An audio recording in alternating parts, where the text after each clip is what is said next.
Salut à tous et bienvenue dans cette vidéo où on va changer un peu des armes réglementaires françaises pour un peu d'exotisme. Enfin, je ne sais pas si on peut dire que le Danemark soit exotique, néanmoins l'arme dont on va parler aujourd'hui n'est vraiment pas très commune. Globalement, on peut dire que le Krag Jørgensen n'est pas le fusil que l'on rencontre souvent sur les pas de tir. Mais la version danoise est probablement la version qui est encore la plus rare. Généralement, on distingue trois grandes versions différentes du Krag Jørgensen. Le danois de 1889, l'US de 1892 et le norvégien de 1894, sachant qu'il y a bien entendu des sous-variantes bien spécifiques à chaque nation. Je n'aborderai dans cette vidéo que la version danoise et peut-être qu'on parlera des autres un autre jour.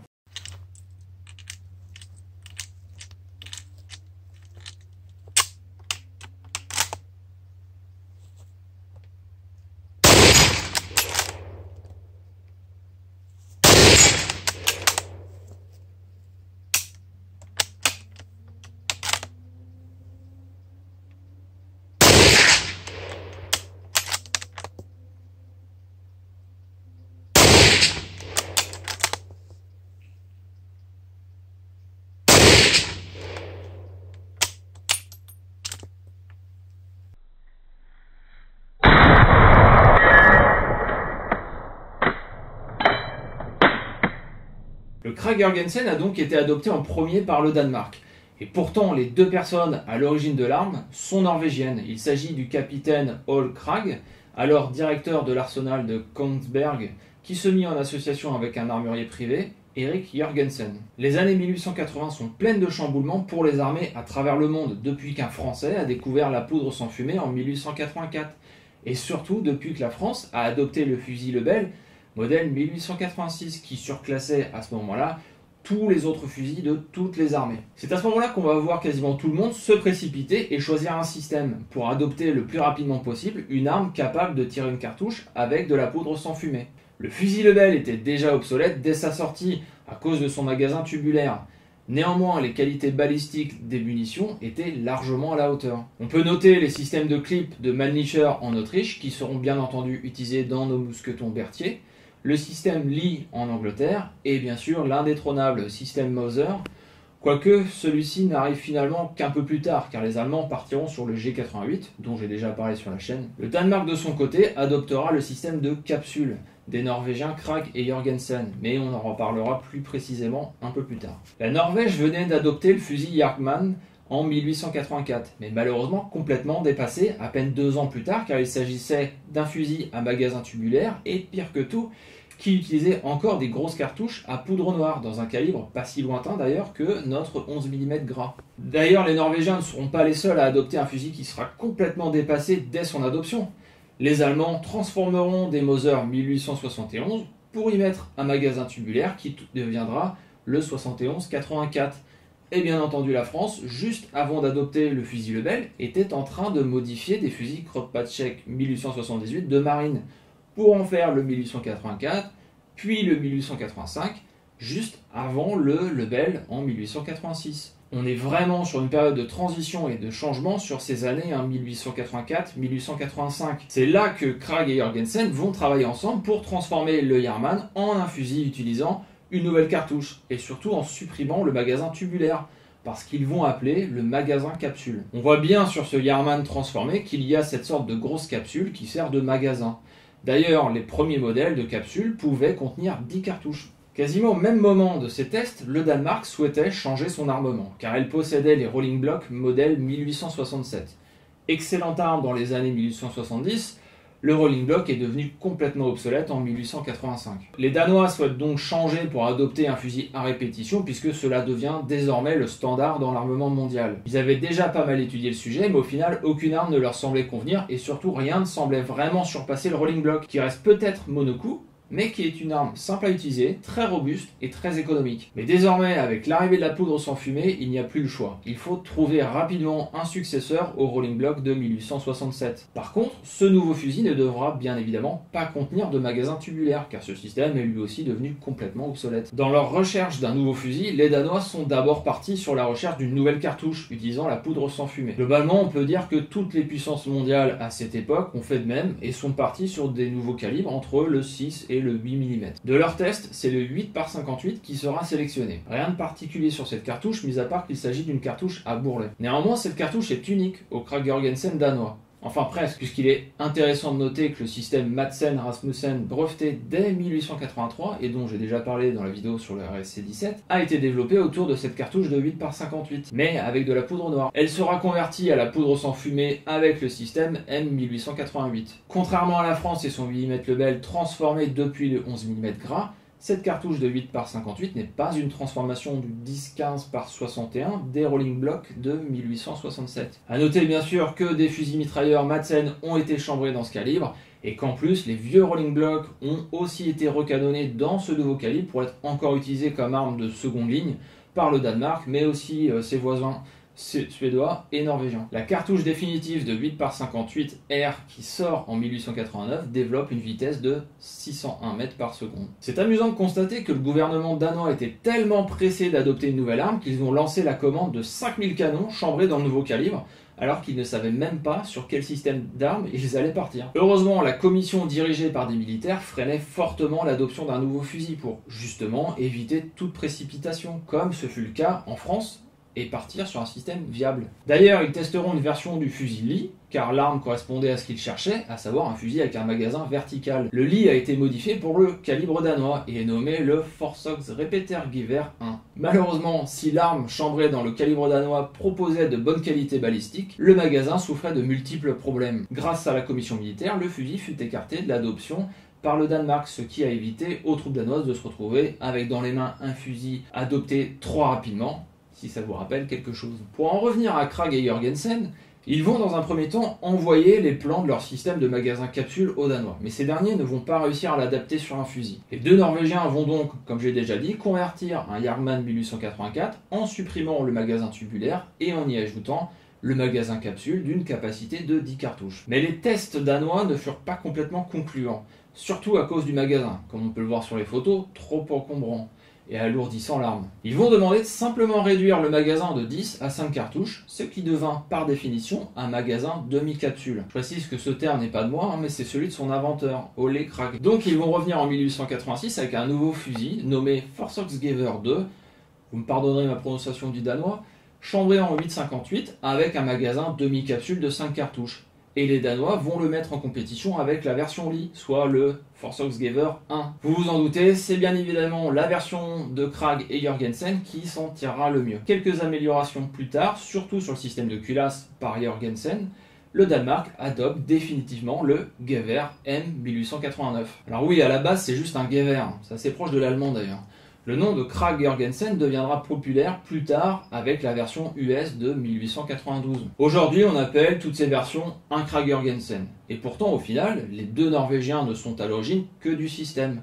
En fait, le Gewehr M1889 n'est pas complètement norvégien et n'est pas complètement danois. Le système de capsule et la culasse est bien norvégienne, mais le reste du fusil a bien été conçu selon le cahier des charges des Danois.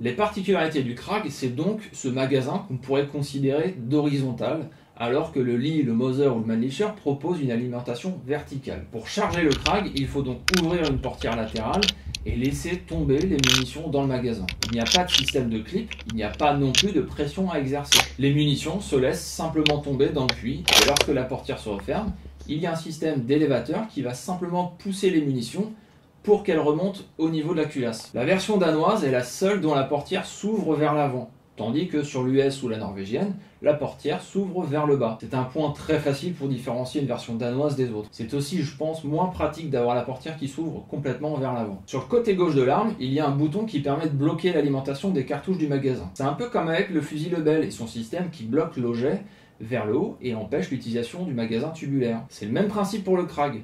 L'idée derrière est de permettre aux soldats de ne faire que du coup par coup, sans consommer les munitions du magasin. Par exemple, lorsque la situation durant une bataille ne nécessite que quelques tirs, sur ordre de l'officier, le soldat va donc charger et utiliser son fusil comme un fusil monocoup. Et si la situation devient plus tendue et qu'il faut effectuer un tir soutenu, alors il bascule le levier, ou le bouton, et il peut utiliser le magasin. Ce système peut sembler assez étrange, mais correspond en fait parfaitement aux doctrines de l'époque où le fantassin ne tire que sur ordre de l'officier. La culasse, quant à elle, est extraordinaire. Je n'ai jamais utilisé une culasse aussi douce que celle du Krag-Jorgensen. C'est souvent ce que les tueurs retiennent de ce fusil, la qualité et la fluidité de cette culasse. En fait, l'intérieur du boîtier est entièrement poli, et donc la culasse n'oppose aucune résistance lorsqu'elle est manipulée. De plus, il n'y a à l'avant qu'un seul tenon de verrouillage, contrairement au Mauser où il y en a deux.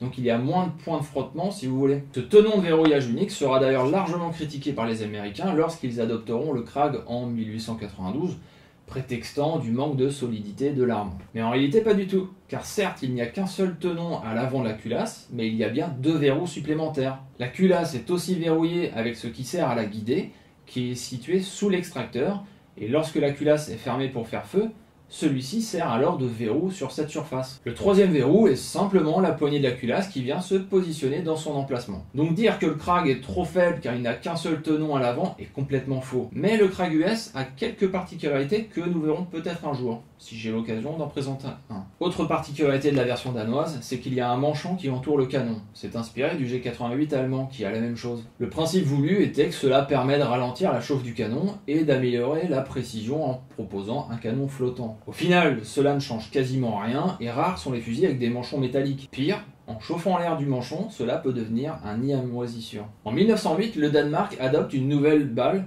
comme aussi toutes les armées du monde quasiment au même moment, suite à l'adoption par la France de la balle D en 1898. Ce qui change avec cette nouvelle balle, c'est qu'elle est pointue, et donc améliore encore les performances avec une vitesse passant de 601 à 750 mètres par seconde. Cette nouvelle cartouche reste le 8 par 58, mais à balle S comme Spitzer. Pour adapter leur Krag à cette nouvelle munition, les hausses seront changées, puisque les distances étaient calculées précédemment pour l'ancienne munition. 1910, c'est une nouvelle modification qui sera apportée avec l'ajout d'une sécurité. Oui, car jusqu'à présent, il n'y avait qu'une seule manière de mettre en sécurité le Krag 89, c'était de descendre d'un cran la culasse. La nouvelle sécurité permet donc de verrouiller la poignée de la culasse en poussant simplement un bouton. Quasiment tous les Gewehr 89 seront modifiés à partir de 1910 pour devenir donc les Gewehr 89/10. Il est très rare aujourd'hui de trouver un Krag danois qui n'ait pas été modifié.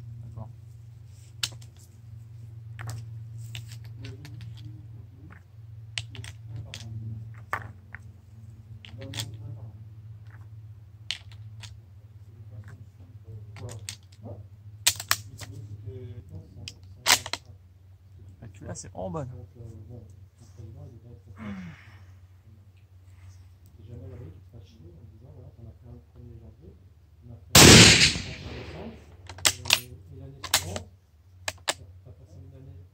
Ouvre la classe. Vas-y.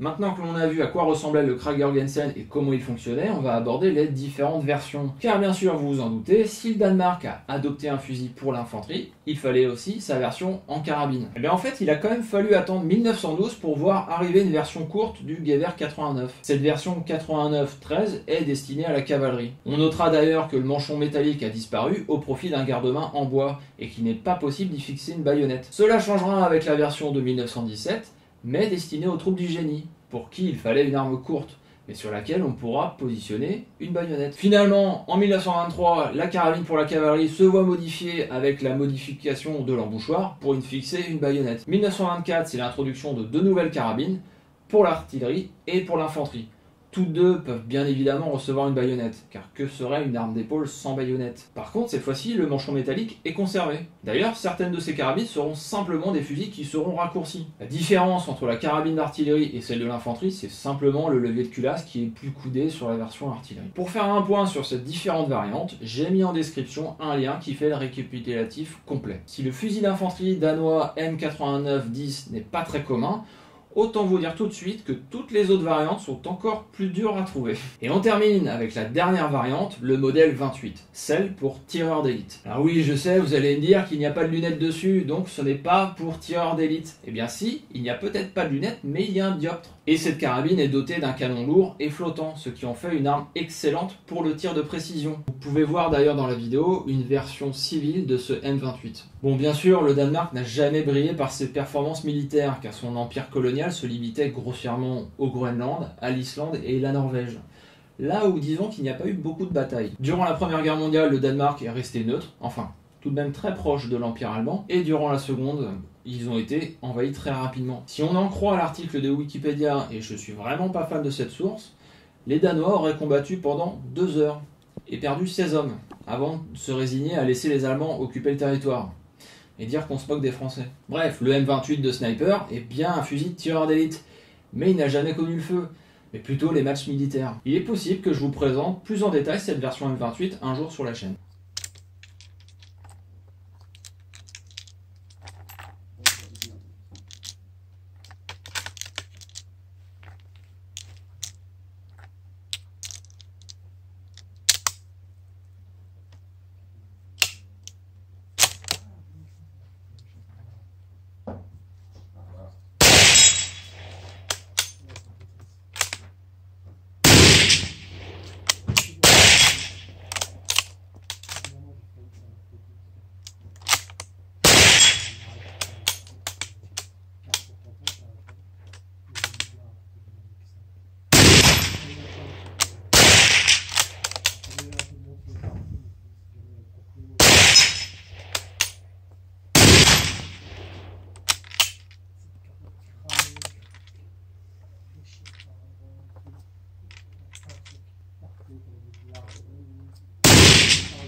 Ce Krag 89-10 aura une durée de vie assez longue dans l'armée danoise, car il sera bien entendu présent en 1939, mais surtout encore utilisé par les troupes d'occupation allemandes, ce qui montre bien qu'il s'agit d'une bonne arme. Après-guerre, la production du Krag Jørgensen ne fut reprise que pour le tir sportif ou les chasseurs, et celle-ci s'interrompit définitivement en 1952. L'armée danoise le remplaça vers 1950 par le M1 Garand. Personnellement, j'ai adoré le tir avec cette arme. Seul défaut, il n'y a pas de poignée pistolet. Néanmoins, la détente et les organes de visée sont corrects. La culasse est vraiment d'une fluidité exceptionnelle. À tel point qu'il m'est souvent arrivé de fermer la culasse sans me rendre compte que je ne chambrais pas de cartouche. C'est ce qu'on voit plusieurs fois dans la vidéo.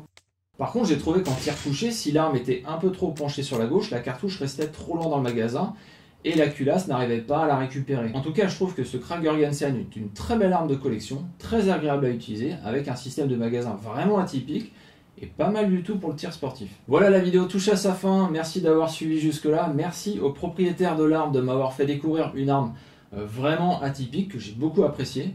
Merci au président du club de nous avoir permis de filmer ces armes.